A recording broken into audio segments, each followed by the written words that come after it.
Halo semuanya. Assalamualaikum warahmatullahi wabarakatuh. Jumpa lagi di Rohmain Channel. Mohon di like, subscribe dan share. Juga aktifkan lonceng notifikasi agar tidak ketinggalan update Rohmain Channel. Terima kasih. Warahmatullahi wabarakatuh. Alhamdulillah. Alhamdulillahilladzi ja'ala taqwa khairaz-zadi wal libas. وأمرنا أن نتزود بها يوم الحساب. أشهد أن لا إله إلا الله وحده لا شريك له وأشهد أن سيدنا ونبينا محمدا عبده ورسوله. اللهم صل وسلم وبارك على سيدنا محمد وعلى آله وأصحابه أجمعين. أما بعد، يا عباد الله، أوصيكم ونفسي بتقوى الله وطاعته لعلكم تفلحون.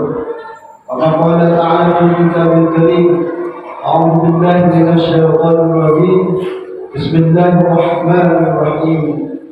يا أيها الذين آمنوا اتقوا الله حق تقاته ولا تموتن إلا وأنتم مسلمون.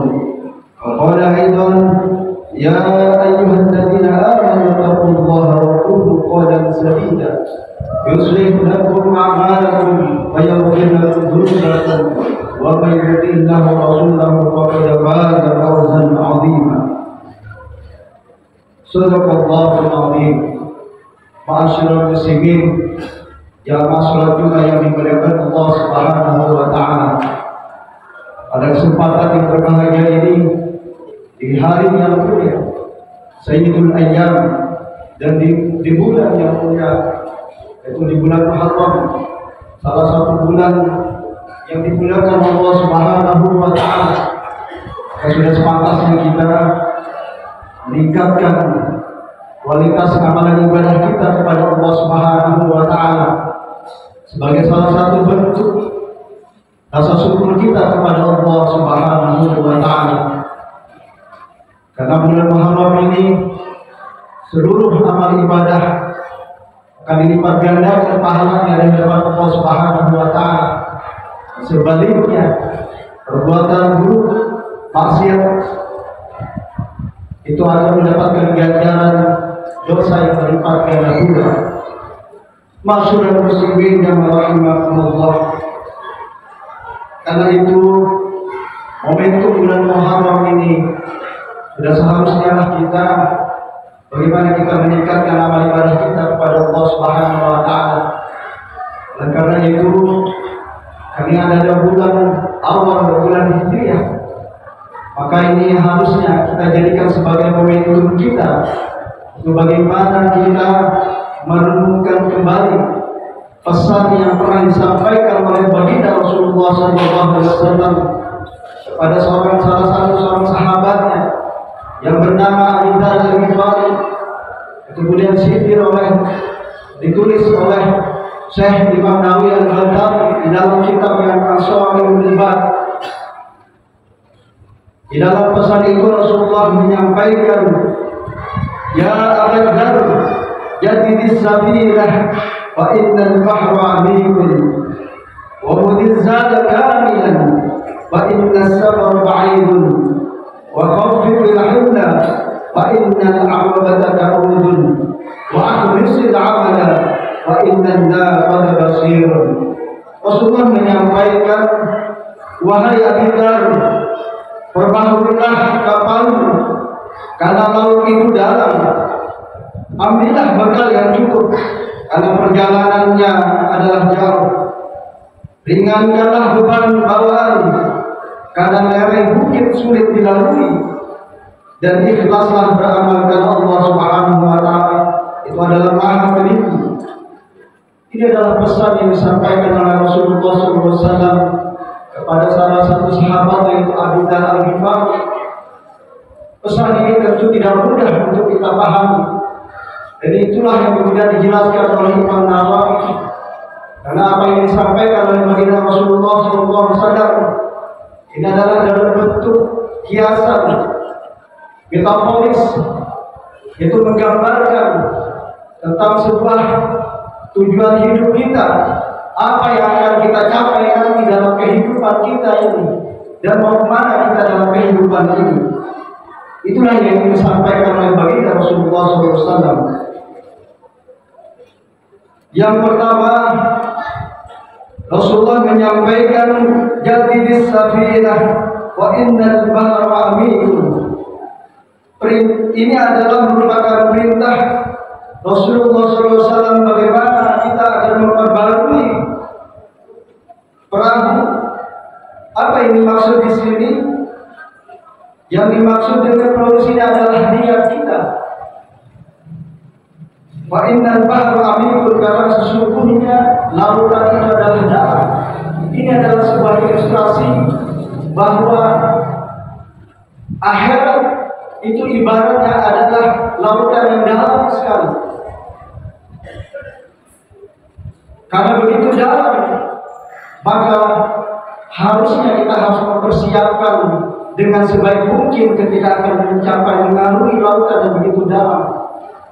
Ini adalah penggambaran bahwa akhirat itu adalah tujuan akhir kehidupan kita. Kehidupan kita adalah bukan di dunia ini, melainkan di akhirat itu adalah tujuan yang paling utama. Ini yang kemudian harus kita pahami betul-betul. Harus kita resapi bahwa kehidupan dunia ini adalah kehidupan yang sementara. Sementara kehidupan akhirat adalah kehidupan kekal. Karena itu seluruh amal ibadah kita, perbuatan kita hendaknya diorientasikan, hendaknya diarahkan untuk bagaimana mencapai kebahagiaan kita di akhirat, bukan kebahagiaan semata-mata di dunia. Ini yang seharusnya dipahami oleh kita semua, apa yang dipesankan oleh Rasulullah SAW. Itulah sebabnya kalau di dalam fikih, maka niat itu adalah menjadi sangat penting. Ketika kita melaksanakan sholat, puasa, dan lain sebagainya harus disertai niat. Karena itu adalah menjadi tolak ukur kita bahwa amalan kita itu adalah baik atau tidak di hadapan Allah Subhanahu wa Ta'ala. Adalah juga sangat dilihat pada niatnya. Al-a'malu binniyah, bahwa segala perbuatan itu adalah harusnya dengan niat. Karena perbuatan amal ibadah itu kalau tidak disertai niat maka tidak sah di dalam fikih. Karena itu kita harus mencapai ini tidak hanya semata-mata dalam soal ibadah, tapi dalam seluruh aktivitas kita harusnya diarahkan bagaimana niat kita adalah semata-mata nanti untuk kehidupan kita di akhirat kelak. Masyarakat muslimin yang rahimakumullah, Rasulullah pernah menggambarkan di dalam yang kemudian dijelaskan di dalam sebuah kitab Ta'limul Muta'allim. Dalam sebuah kitab mengajarkan bagi orang-orang yang belajar bagaimana kita bisa menggambarkan tentang bagaimana perbuatan kita dalam kehidupan sehari-hari. Di sini disebutkan kam min amalin yatasawwar bi surati amalid dunya wa yasiru bi husni niyyah min amalil akhirah. Kam min amalin yatasawwar bi surati amalil akhirah thumma yasiru min amalid dunya bi su'i niyyah. Kata Rasulullah, berapa banyak amalan-amalan akhirat yang kelihatannya itu adalah amalan ibadah, tapi karena niatnya buruk, maka akan bernilai, tidak akan bernilai ibadah di hadapan Allah Subhanahu wa Ta'ala. Sebaliknya, banyak pula amalan ibadah yang kelihatannya biasa-biasa saja, yang kelihatannya adalah suatu pekerjaan yang biasa, yang dianggap remeh, tapi bernilai pahala di hadapan Allah karena niatnya adalah niat yang baik. Jadi mengukur tentang amaliyah ibadah atau tidaknya di hadapan Allah Subhanahu wa Ta'ala adalah sangat bergantung pada niatnya. Ini yang kemudian harus kita pahami. Kalau orang sholat, puasa, berdiri dan sebagainya. Tapi kalau niatnya, tujuannya berbeda, tidak semata-mata diarahkan untuk mencapai ridhonya Allah Subhanahu wa taala, maka nihil pahalanya di hadapan Allah Subhanahu wa taala. Tapi sebaliknya, amalan biasa, orang yang kemudian datang hanya menjenguk orang yang sedang sakit, yang sedang kesusahan, atau hanya sekedar bertegur sapa dengan orang lain dengan senyuman dan sebagainya. Tapi kalau dilandasi dengan niat yang baik, maka itu akan bernilai pahala di hadapan Allah Subhanahu wa taala. Lalu yang kedua yang disampaikan oleh baginda Rasulullah SAW kepada Bilal, yang juga itu tentu menjadi pesan bagi kita semua. Wa madzada kamilan fa inna sabra ma'idun. Ambillah bekal yang sempurna, kata Rasulullah, karena sesungguhnya perjalanan itu jauh. Ini menggambarkan bahwa akhirat kelak adalah perjalanan yang sangat jauh dibandingkan dengan perjalanan dunia.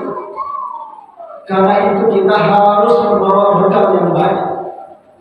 Kalau di dunia, ketika kita akan mengarungi lautan misalnya, sebagaimana yang tadi digambarkan, kita harus mempersiapkan mesinnya, peralatannya apa saja, dan bagaimana cuacanya, dan lain sebagainya harus kita perhitungkan. Karena kita memang akan mengalami, akan menjalani perjalanan yang begitu jauh, melelahkan, yang tantangannya, rintangannya yang begitu besar akan kita hadapi nanti. Begitupun di akhirat, karena di akhirat kelak adalah merupakan hari pembalasan di hadapan Allah Subhanahu wa taala. Maka seluruh amal ibadah kita akan dipertanggungjawabkan di hadapan Allah Subhanahu wa taala. Makanya di sana kita harus membawa bekal yang cukup agar kita nanti dalam perjalanan akhirat yang begitu jauh, yang berliku-liku, hisab yang begitu lama, itu tentu membutuhkan bekal yang banyak bagi kita. Maka Rasulullah menyampaikan, maka bahkan di dalam Al-Quran disebutkan bahwa bekal yang sebaik-baiknya adalah takwa itu sendiri. Wa tazawwadu fa inna khairaz zadi taqwa wattaqun ya ulil albab. Jadi bekal yang paling baik di hadapan Allah Subhanahu wa taala adalah takwa itu sendiri. Takwa ini dimaknai adalah menjalankan seluruh perintah Allah dan menjauhi larangan-larangannya.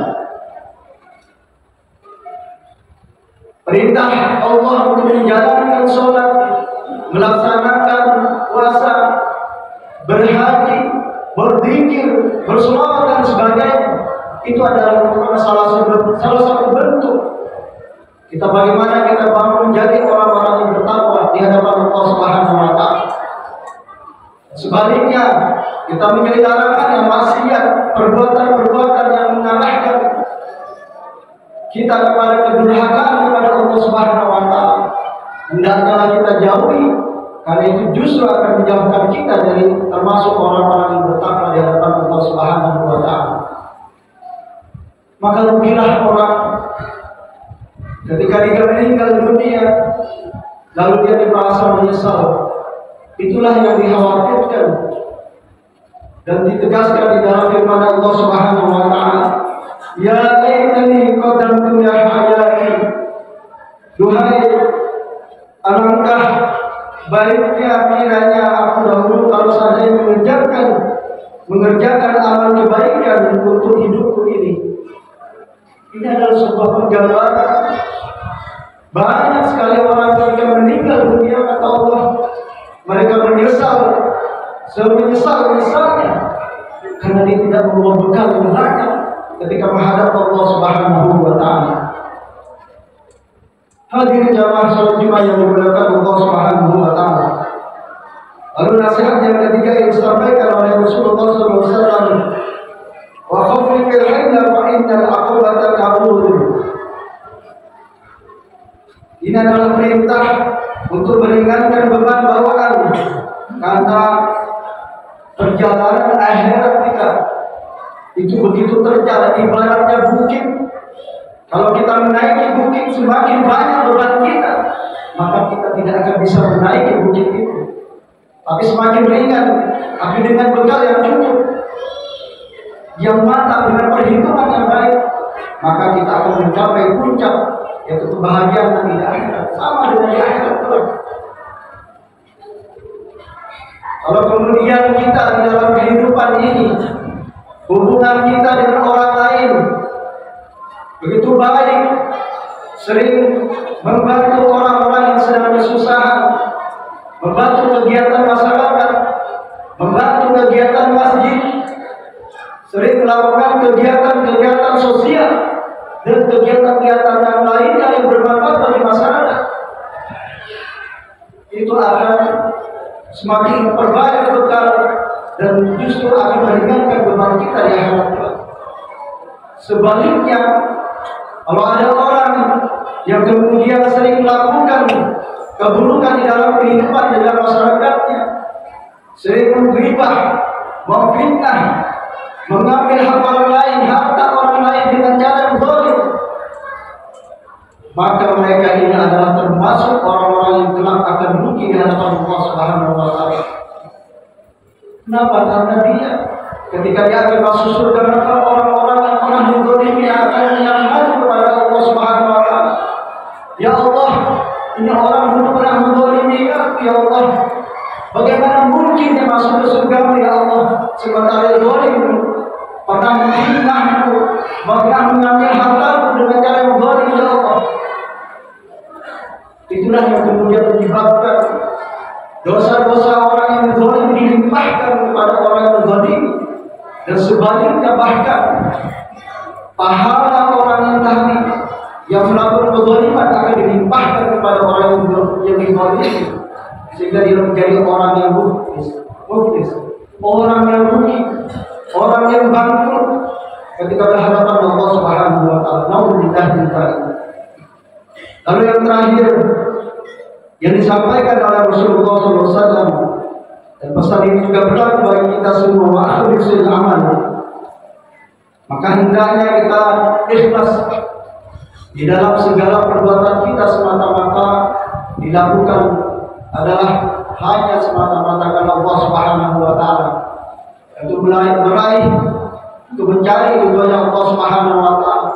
Seberapapun besar amal ibadah kita, sholat kita, puasa kita, haji kita, zikir kita, sholawat kita, kalau diiringi dengan penuh dengan keriaan, karena ingin dipuji orang lain dan sebagainya, maka nilai pahalanya di hadapan Allah tidak ada sama sekali. Maka di dalam ajaran Islam ada 3 yang harus dipenuhi kalau orang amal ibadahnya akan diterima Allah Subhanahu wa taala. Pertama, secara akidah, bahwa itu adalah sesuatu yang diperintahkan Allah Subhanahu wa taala. Lalu yang kedua, syariahnya, bahwa caranya, jalannya harus benar sesuai dengan tuntunan yang disampaikan oleh baginda Rasulullah SAW. Lalu yang ketiga, haruslah akhlaknya, bahwa dia melakukan itu semata-mata ikhlas kepada Allah Subhanahu wa taala. Kalau itu dilakukan, maka seluruh amal ibadah kita, baik amal ibadah itu berkaitan hubungan kita dengan Allah, hubungan kita seperti sholat, puasa, zakat, haji dan sebagainya, maupun amal yang lainnya dalam kehidupan sehari-hari, kalau itu semata-mata dilakukan, semata-mata mengharapkan dari itu Allah Subhanahu wa taala, maka akan mendapatkan pahala di hadapan Allah Subhanahu wa taala. Hadirin yang masuk ke yang dimuliakan Allah Subhanahu wa taala, malah di akhir khutbah ini seperti mengajar pada diri khatib sendiri dan kita semua, marilah kita merenungkan kembali bahwa kehidupan akhir kita adalah di akhirat. Kalau kita sibuk dengan kehidupan sehari-hari sekarang, tidak ada masalah, tapi jangan sampai melupakan kehidupan akhirat, karena kehidupan akhirat itu adalah tujuan kita yang paling utama. Persiapkanlah bekal yang sebaik-baiknya dengan cara menambah amal ibadah kita kepada Allah Subhanahu wa taala. Sebaliknya, kita mengurangi perbuatan-perbuatan yang justru membuat kita akan semakin berat ketika mempertanggungjawabkan amal ibadah kita di hadapan Allah Subhanahu wa taala. Amin ya rabbal. Mudah-mudahan kita menjadi orang-orang yang bertakwa di hadapan Allah Subhanahu wa taala, sehingga kelak kita termasuk orang-orang yang mendapatkan kemuliaan, yaitu masuk ke surganya Allah Subhanahu wa taala. Amin ya rabbal alamin. A'udzu billahi minasyaitonir rajim. Bismillahirrahmanirrahim. Wal 'ashri innal insana lafi khusrin illa alladziina aamanu wa 'amilus shalihati wa tawassaw bil haqqi wa tawassaw bis sabr. Barakallahu wa lakum fil Qur'anil 'azim wa nafa'ani wa iyyakum bima fihi min al-ayati wa dhikril hakim. Wa taqabbal minni wa minkum tilawatahu innahu samii'un 'aliim. Aqulu qawli hadha wa astaghfirullaha li wa lakum wa li sayyidil muslimin wal muslimat wastaghfiruhu innahu huwal ghafurur rahim.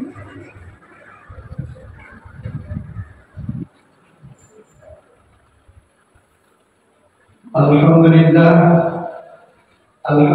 ala ihsani wa syukru lahu ala taufiqi wa imtidani. Asyhadu an la ilaha illallah wahdahu la syarika lah wa asyhadu anna sayyidana wa nabiyyana Muhammadan abduhu wa rasuluh. Allahumma shalli wa sallim wa barik ala sayyidina Muhammadin wa ala alihi wa sahbihi ajma'in. Amma ba'du, ya ayyuhan nas ittaqullaha fima amara واتقوا عما نهاكم واعلموا ان الله امركم بامر بدا فيه بنفسه بدا بملائكته بقدسه وقال تعالى ان الله وملائكته يصلون على النبي يا ايها الذين امنوا صلوا عليه وسلموا تسليما. اللهم صل على سيدنا محمد وعلى انبيائك ورسلك وملائكه المقربين. وارض اللهم للخلفاء الراشدين ابي بكر وعمر وعثمان وعلي وعن بقيه الصحابه والتابعين والتابعين لهم بإحسان الى يوم الدين. وارض عنهم برحمتك يا ارحم الراحمين. اللهم اغفر للمؤمنين والمؤمنات والمسلمين والمسلمات الاحياء منهم والاموات انك سميع مجيب الدعوات. اللهم اعز الاسلام والمسلمين واذل الشرك والمشركين ودمر اعداء الدين وعليك المجد الدين. اللهم انصر عبادك الموحدين المخلصين ومن خلد المسلمين ودمر اعداءنا واعداء الدين وعليك المجد الدين. اللهم دفع عنا البلاء والوباء والزلازل والفتن وسوء الفتنه والمحن ما ظهر منها وما بطن من بلد هذا خاصه ومن بلدان المسلمين عامه. اللهم اجعل اخواننا المسلمين المستضعفين في فلسطين وفي كل مكان. اللهم انصر المجاهدين في فلسطين وفي كل مكان انك على كل شيء قدير. ربنا تقبل منا انك السميع العليم وتب علينا انك التواب الرحيم. ربنا اتنا في الدنيا حسنه وفي الاخره حسنه وقنا عذاب النار. عباد الله ان الله يامر بالعدل والاحسان وايتاء ذي القربى وينهى عن الفحشاء والمنكر والبغي يعظكم لعلكم تذكرون. واذكروا الله العظيم يذكركم واشكروا على نعمه يزدكم ولذكر الله اكبر. أقم الصلاة. Demikianlah, semoga bisa memberikan informasi yang bermanfaat buat semuanya. Dan jangan lupa di like, subscribe dan share. Aktifkan juga lonceng notifikasi agar dapat menerima update Rohmain Channel. Wassalamualaikum warahmatullahi wabarakatuh.